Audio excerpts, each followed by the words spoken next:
Hey Nymph, welcome back to another team selection video. In a week where Villa turned into Prime City and Foden broke hearts, I was shook by a Pickford clean sheet. Yes, get in. If you're loving the content, then please do smash a like on it. Let's try and hit 60 likes in this video. That would be absolutely amazing. Do pop me a comment below. How did the game week go for you? Are you keeping hold of Salah now? That is the question. Lastly, if you're new to this channel, then please do subscribe. It means a lot to me. I'm just 50 away now from 6k and it would be absolutely amazing to get there before the World Cup. So please help me out. Okay, let's get into this. Let's have a look at how I got on in game week 13 before looking ahead to game week 14. And what a week it's been. Pickford has been in my team since game week 9 wildcard and it's been a tough old ride, I can tell you. So close to extra save points almost every week and no clean sheets. It's been absolutely painful. I very nearly hit him out this week, and when I say very nearly, I literally looked at every other goalkeeper I could buy and was so close to hitting the button. I had had enough, but I'm trying to play a little safer this season, and I figured I'd give him Palace and see if he could keep a clean sheet there because, you know, Palace have been pretty decent at scoring goals this season. And if he could, then I'd consider keeping him with some nicer fixtures ahead. Lo and behold, somehow he managed a clean sheet, and I've never been so surprised and so happy to have some points. It was absolutely glorious. I don't ever expect it ever again. It would be lovely, but it was glorious this game week. In defence, Trippier couldn't manage a clean sheet this week, but actually that worked out okay for me given I don't have Pope. I had a benching headache this week on if to start Castagna or Gay. As you guys will know, because I tweeted it out, I've got it wrong every single time, so I opened it up to my Nymph for the vote on social media, and it was overwhelmingly in favour of Castagna. Well done, you guys, you absolutely smashed it. 12 bumper points. Wow, he saved my game week, especially as Cancelo couldn't even keep a clean sheet against Brighton. Brighton. Let's not talk about Trollard. That man literally will never darken my door ever again, she says. No, never again. I'm not going there again. Remind me of this moment, please. Please. Thank you, Nymph. Thank you. In midfield, it was an absolute shower show. Zaha was terrible yet again. Not much consistency with this guy, is there? Was gutted I didn't hit him out for Saka until I watched the Arsenal game. Ouch. Foden, my oh my, Pep chose his time to remind us he is the master of the FPL roulette, especially as that 1 point cameo stopped many of us getting Andreas off of the bench. Absolute carnage. Martinelli with another blank for just 2 points. Really need of him to wake back up again, you know, not just for my sake but for Arsenal's as well. Salah promised so much against Forest and delivered so little despite being central. That does not fill me with confidence going forward, and just 2 points from him. Up front, 2 out of 3 of my strikers turned up. Captain Haaland did Haaland things, getting a brace. Haaland is just magical, isn't he, really? He's great. Yeah, what else can you say about him? Mitrovic managed a goal for 6 points.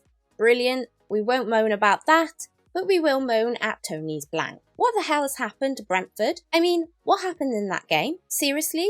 I struggle owning Tony so much. It is hard waiting for his hauls, man. I hope he has one coming soon, as I'm not sure how much patience I actually have left with him, to be honest. All of that means I got 62 points. That's 795 in total. Really happy with that, considering I had no midfield points whatsoever. It places me at an OR of 25,171 before the Bournemouth versus West Ham game. I could have done better, of course, if I had played Andreas over any of my midfielders, but we had no idea any of these were going to be rubbish, really, did we? So, you know.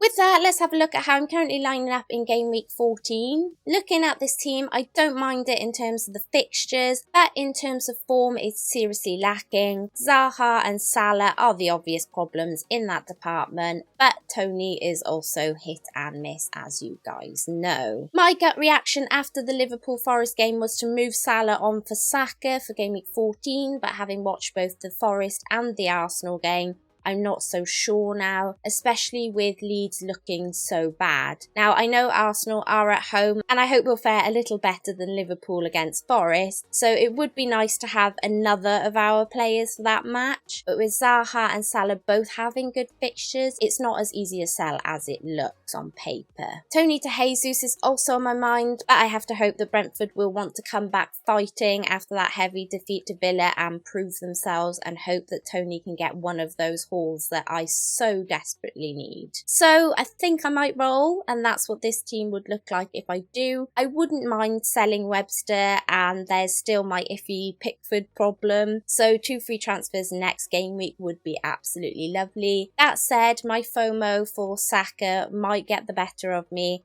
and he may come in for one of Salah or Zaha with my 1 free transfer. If not Saka, then Almiron might also be a shout and would leave an awful lot of money in the bank. Captaincy will be on Haaland. Ward has been an absolute fortress since I sold him on my wildcard. Could you believe it? But I'm just hoping that Haaland can get by him in game week 14. So moving on to the trending transfers. As I just mentioned, that guy Almiron absolutely smashing it with 5 goals in 5 game weeks. I'm not surprised. People are buying him in considering how cheap he is. De Bruyne, of course, everyone will be a little bit fed up of Salah, so he's an easy switch. As you can see, Salah is one of the top transferred out, so Salah to De Bruyne, happy days if you haven't already got the City triple up. Trollard, I cannot believe he's still coming in, my words. Let's gloss over him. Mitrovic, he's been consistent since coming back, so very understandable there. And Foden, of course, everyone wanting to get back on City, but who knows what's going to happen now with Pep Roulette. You could think you're safe on KDB, you could think you're safe on Foden, you could even think you're safe on Haaland.